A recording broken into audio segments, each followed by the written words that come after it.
Todo mundo sabe que os aviadores alemães fizeram o maior estrago nas duas guerras mundiais. Só que décadas depois, também foi um aviador alemão que deu um belo empurrãozinho para acabar com a Guerra Fria. Senta que lá vem história.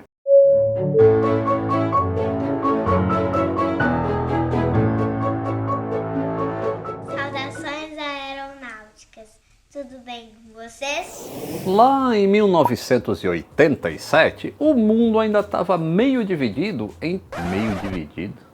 O mundo ainda estava dividido em dois blocos que seguiam as duas superpotências da época. Os Estados Unidos de um lado, a União Soviética de outro. Felizmente, as duas nunca entraram em guerra uma contra a outra. Guerra de verdade, né? Porque seria uma guerra nuclear. E a humanidade, o meu canal, não existiria. Só que a rivalidade entre essas duas potências era real e se manifestava de várias outras formas, no que acabou sendo chamado de Guerra Fria. Eu lembro, a gente tinha muito medo que essa Guerra Fria esquentasse, porque a gente sabia que uma guerra entre essas duas potências era o fim da humanidade. Na Alemanha, eles tinham mais medo ainda, porque o país era dividido em dois. Tinha a Alemanha Ocidental, que era aliada dos americanos, e tinha a Alemanha Oriental, que era aliada dos soviéticos. E a Guerra Fria fazia parte da realidade desse povo alemão todo dia. Naquela época, um jovem alemão ocidental de 18 anos, muito idealista e muito preocupado com essa situação, tinha acabado de tirar sua licença de piloto. O nome dele, Matthias Rust. Não era enferrujado ele, tá?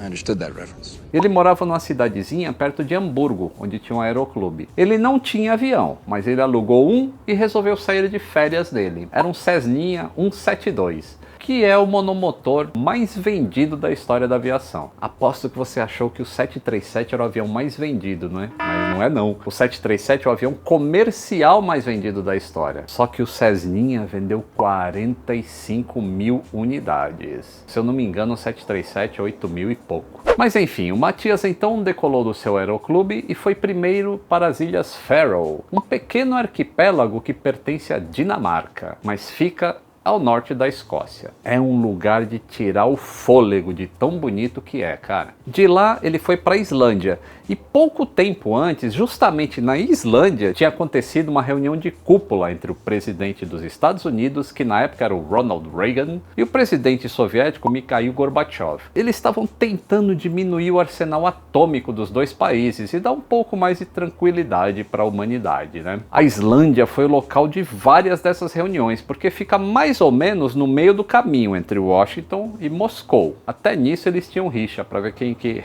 não ia voar mais tempo. E o Matthias fez questão de visitar justamente o local onde tinha acontecido a reunião. Nunca ficou bem claro o que o Matthias queria realmente, porque ele deu declarações contraditórias. Às vezes ele dizia que antes de sair de viagem ele já tinha planejado tudo o que ele ia fazer. Outras vezes ele dizia que resolveu na hora fazer o que ele fez, que vocês já vão saber o que é. Mas o fato é que ele resolveu voar no seu aviãozinho até Moscou, para chamar atenção para a causa da paz. Então da Islândia ele já rumou na direção da Rússia, só que ele obviamente não chegaria lá indo da Islândia, então ele parou na Noruega, depois Finlândia, que é colada na Rússia. No dia 28 de maio de 87 ele decolou de Helsinki, capital da Finlândia, dizendo aos controladores de tráfego que estava indo para a Suécia. Mas assim que decolou, ele manobrou o avião para voar bem baixo e ficar abaixo do que os radares conseguiriam pegar. E aí ele voou na direção do litoral soviético e depois na direção de Moscou, logo a capital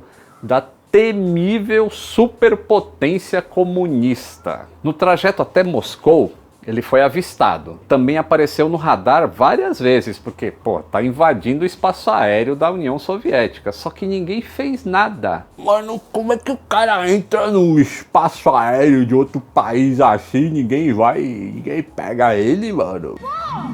Porque ninguém imaginava que um avião estrangeiro, ainda mais do Ocidente, se atrevesse a invadir o espaço aéreo da União Soviética, sem autorização. Então, o pessoal, quando aparecia aquele negocinho no radar, eles achavam que era um avião de treinamento soviético mesmo. Só uma vez que eles chegaram a mandar um caça atrás do Cessna, mas na dúvida sobre o que era, se era um avião amigo ou inimigo, não deram permissão para atirar. E obviamente o caça acabou perdendo ele, que ele voa muito mais devagar, né? Fora isso, mano, eles só diziam assim: ah, é um aprendiz de piloto, depois o instrutor vai dar uma bronca dele, porque ele está voando sem avisar as intenções. Com tudo isso acontecendo, foi fácil do Matias chegar até Moscou. Ele escolheu pousar na Praça Vermelha, que é gigantesca e é o ponto mais conhecido de Moscou, mas tinha pedestre para tudo quanto é lado, e ele não conseguiu achar um lugar seguro para pousar. Acabou pousando numa ponte logo atrás da Catedral de São Basílio, aquela famosa catedral que fica na praça, que tem as cúpulas coloridas que parecem sorvetes que a gente viu aí na Copa do Mundo. Tá com saudade?